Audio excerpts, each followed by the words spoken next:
Hello all, welcome to cinema lover. First of all మీ అందరికీ happy Ugadi శుభాకాంక్షలు.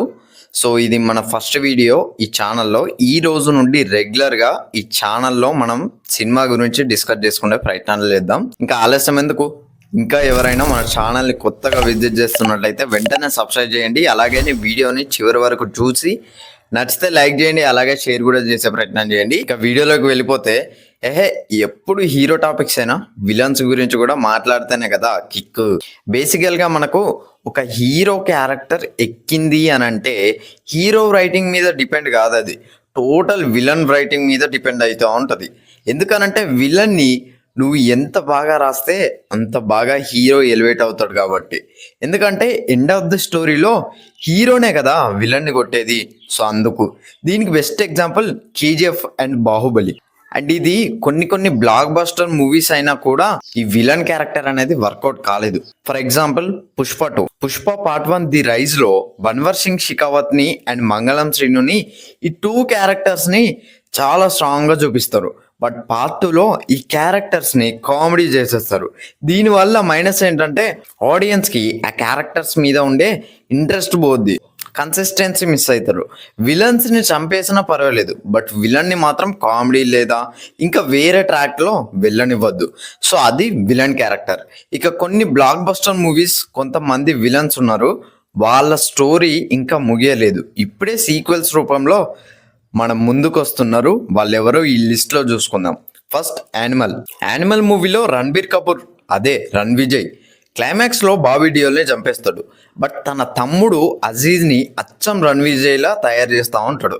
తను కేవలం అంటే ఎండ్ క్రెడిట్స్ లో మాత్రమే వస్తాడు. యానిమల్ పార్ట్ లో ఇతనే విలన్. అసలు తన నరకుడు, ఆ స్వాగ్, తను క్రియేట్ చేసే వాయిలెన్స్ అంతా ఇంత కాదు. ఈ విలన్ ఖచ్చితంగా హీరోకి పక్క విలన్ అన్నట్టుంటాడు తను. అండ్ స్టోరీ పరంగా ఈ క్యారెక్టర్కి చాలా స్కోప్ ఉంది. Number 2 supreme Yaskin. కల్కి 2898 AD blockbuster movie. Just ఈ మూవీలో 2 scenes లో మాత్రమే విలన్ని చూపిస్తారు, బట్ తన క్యారెక్టర్ని చాలా దాచిపెట్టారు. తను జాలి గుండె కలిగిన వ్యక్తి, బట్ తన లోపల ఇంకా ఈవిల్ ఏదో ఉంది. అతను చాలా వైలెంట్ అండ్ తనకి సీరం దొరికిన వెంటనే ఎక్స్ట్రీమ్ పవర్ఫుల్గా మారుతాడు. గాంధీవం, సీరం, తను బిల్డ్ చేసుకున్న ఏఐ పవర్, ఆల్సో తన ఈవిల్ పవర్. సో ఇంత పవర్ఫుల్ ఒక మనిషి. ఒక్క విలన్ కోసం కేవలం ఒక్క హీరో మాత్రమే కాదు, అటు భైరవ, ఇటు అశ్వత్థామ, ఫైనల్గా కల్కి. దేవుడే తనను ఆపాలి, తనను చంపడానికి ఒక కొత్త అవతారం ఎత్తుతున్నాడు అంటే జస్ట్ ఇమాజిన్ ఆ వ్యక్తి ఎంత పవర్ఫుల్ అయి ఉంటాడు. ఆల్సో సుప్రీం ఫ్లాష్ బ్యాక్ సీన్స్ని కూడా చూపిస్తారు కావచ్చు సీక్వెల్లో. And number 3 Rolex. Vikram movie చూసిన వాళ్ళకు హై ఉంది, బట్ క్లైమాక్స్లో ఇచ్చే హై ఎంత అంటే కేవలం క్లైమాక్స్ కోసం మళ్ళీ మూవీ చూడాలి అనిపించేంతలా ఈ రోలెక్స్ సీక్వెన్స్ ఇన్ఫ్లుయెన్స్ చేసింది, అంత హై ఇచ్చింది. అనిరుద్ బీజియం, సూర్య గారి ఎంట్రీ, ఆ స్వాగు, ఆ హోల్ సీక్వెన్స్ చాలా బాగా నచ్చింది. తన క్యారెక్టర్ సీక్వెల్లో ఎలా ఉంటుంది అని క్యూరియాసిటీ బిల్డ్ చేశారు.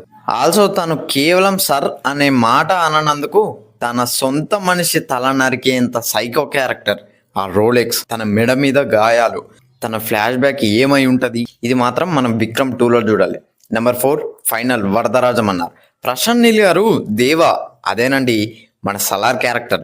ఎంత బాగా రాశారో దానికి ఈక్వల్గా బ్యాలెన్స్ చేస్తూ రాసిన క్యారెక్టరే వరదరాజం అన్నారు. అఫ్కోర్స్ సలార్ పార్ట్ 2లో వాళ్ళిద్దరి మధ్య యుద్ధం జరుగుద్ది అని మన అందరికీ తెలుసు. ఆ యుద్ధంలో ఎవరు గెలుస్తారో అనేది తెలీదు.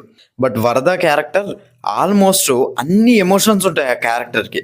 బాధ, కోపం, పగ, ధైర్యం. సో అట్లాంటి వాడు విలన్ అయితే ఆ క్యారెక్టర్ ఎలా బిహేవ్ చేస్తుంది అనేది కాన్ఫ్లిక్ట్. ఆల్సో ఈ క్యారెక్టరే రేపు సలార్ 2లో దేవాన్ని కొట్టాలి. సో అట్లాంటి క్యారెక్టర్ని బిల్డ్ చేశారు మన ప్రశాంత్ నీల్ గారు. ఎనీవేస్ సలార్ 2కి ఇంకా చాలా టైం ఉంది.